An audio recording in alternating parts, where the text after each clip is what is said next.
ایک پر 2 رتھ جو ہے ایک وقت میں دوڑتے ہیں اور ایک 8 فٹ چوڑی ہے، یعنی 3 رتھ ایک وقت میں اس دیوار پر دوڑتے ہیں۔ اتنی چوڑی 30 فٹ چوڑی دیوار ہے۔ اور یسوع میں نے کہہ دیا کہ جب تک تمہیں میں نہ کہوں تم نے للکارنا نہیں۔ ابھی پرسوں میری رام سلفہ ہے اسلام آباد کے اندر، اس کے ساتھ میری بات ہوئی ہے، تو عید کے دنوں میں وہاں پر جھگڑا ہو گیا ہے۔ رمشا کالونی ہے اسلام آباد کے اندر، تو کرسچن اور مسلم اکٹھے بیٹھے ہوئے تھے۔ تو کرسچنوں نے کہا جی ہمیں کرونا نہیں ہو سکتا کیونکہ ہمارا خدا زندہ خدا ہے۔ تو اس بات پر ان کے درمیان خوب جنگ ہوئی ہے، ہاتھا پائی ہوئی ہے، ایون کے تھانے تک جو ہے وہ ساری باتیں چلی گئی۔ کس وجہ سے؟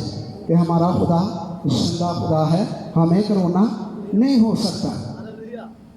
میں نے آپ کو ایک ٹیسٹمنی سنائی تھی، ایک بہن کی منصورہ ہاسپٹل ہے جماعت اسلامی کا ملتان چوکی پر، تو وہاں پر وہ بہن جو ہے وہ آیا ہے، اور وہ بہن وہاں پر ڈیوٹی سر انجام دیتی ہے، اور وہاں پر تقریباً 500-600 بیڈ کا اسپتال ہے۔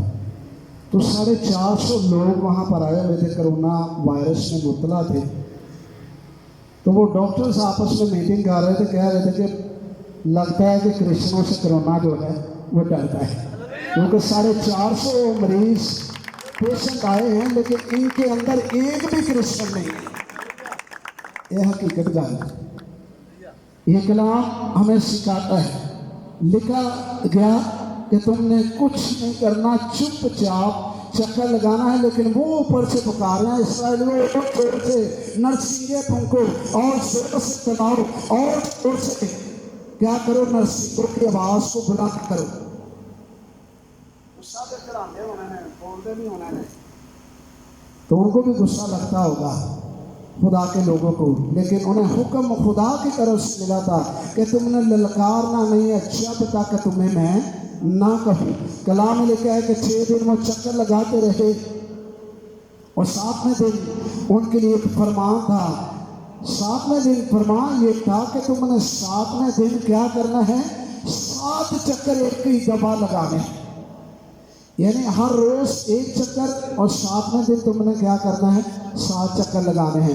جب انہوں نے پہلا چکر لگایا، لگاتے گئے، نرسنگیں پھونکتے گئے، دوسرا چکر لگایا، تیسرا، اس طرح چوتھا اور 5واں، اور جب انہوں نے 6واں چکر لگایا تو ان میں سے بہت سارے لوگ کہتے بھی ہوں گے دیوار گرتی نہیں پئی ہے، ہرے دکھنی نہیں ہے کہ نہیں، لیکن حکم کیا ملا تھا کہ تم نے 7 چکر لگانے ہیں۔ اور آگے میں آپ کو بتانے لگا ہوں کہ جب انہوں نے 7ویں چکر کو شروع کیا تو خدا کا کلام ہمیں سکھاتا ہے اس حوالے کے اندر کہ جب انہوں نے 7واں چکر جو ہے وہ لگانا شروع کیا، نرسنگے جو ہیں وہ پھونکے جا رہے ہیں، بلند آوازوں سے نرسنگے بچھائے جا رہے ہیں، اور چونہی 7واں چکر ہونے کو تھا تو یسوع نے کہا کہ جب میں تمہیں للکارنے کے لیے کہوں تو تم کیا کرنا، للکارنا۔ جب میں تمہیں کہوں تب تم نے للکارنا ہے، کیونکہ وہ 7ویں چکر کو وہ پورا کرنے کو ہے۔ تو خدا کے بندے یسوع نے کہا کہ اب میں تمہیں کہتا ہوں للکارو اور خدا کو پکارو کہ جنگ یہوہ کے نام کی ہے اور فتح بھی یہوہ کی ہے۔ اسی نعرے کے ساتھ وہ ساری کی ساری دیوار جو ہے، دونوں دیواریں گر گئی، اور کلام میں لکھا ہے سارے اسرائیلوں پر ان دیواروں پر چڑھ کر انہوں نے سارے یرو کو تحقیق کر دیا۔ ہاللیلویا، ہاللیلویا۔ جنگ کس کی ہے؟ یہوہ کی۔ توڑنے والا کون ہے؟ میکا کے اندر ہم نے پڑھا ہے کہ توڑنے والا ان کے آگے آگے چلا۔ توڑنے والا کون ہے؟ خدا۔ خدا کی روح جو ہے وہ دیواروں کو توڑنے والی ہے۔ خدا کا روح جب آتا ہے، جس طرح میں نے لاسٹ سے آپ کو کلام سنایا تھا کہ جب بھی خدا کا روح آتا ہے تو وہ خاموشی کے ساتھ نہیں آتا، بلکہ خدا کے روح کی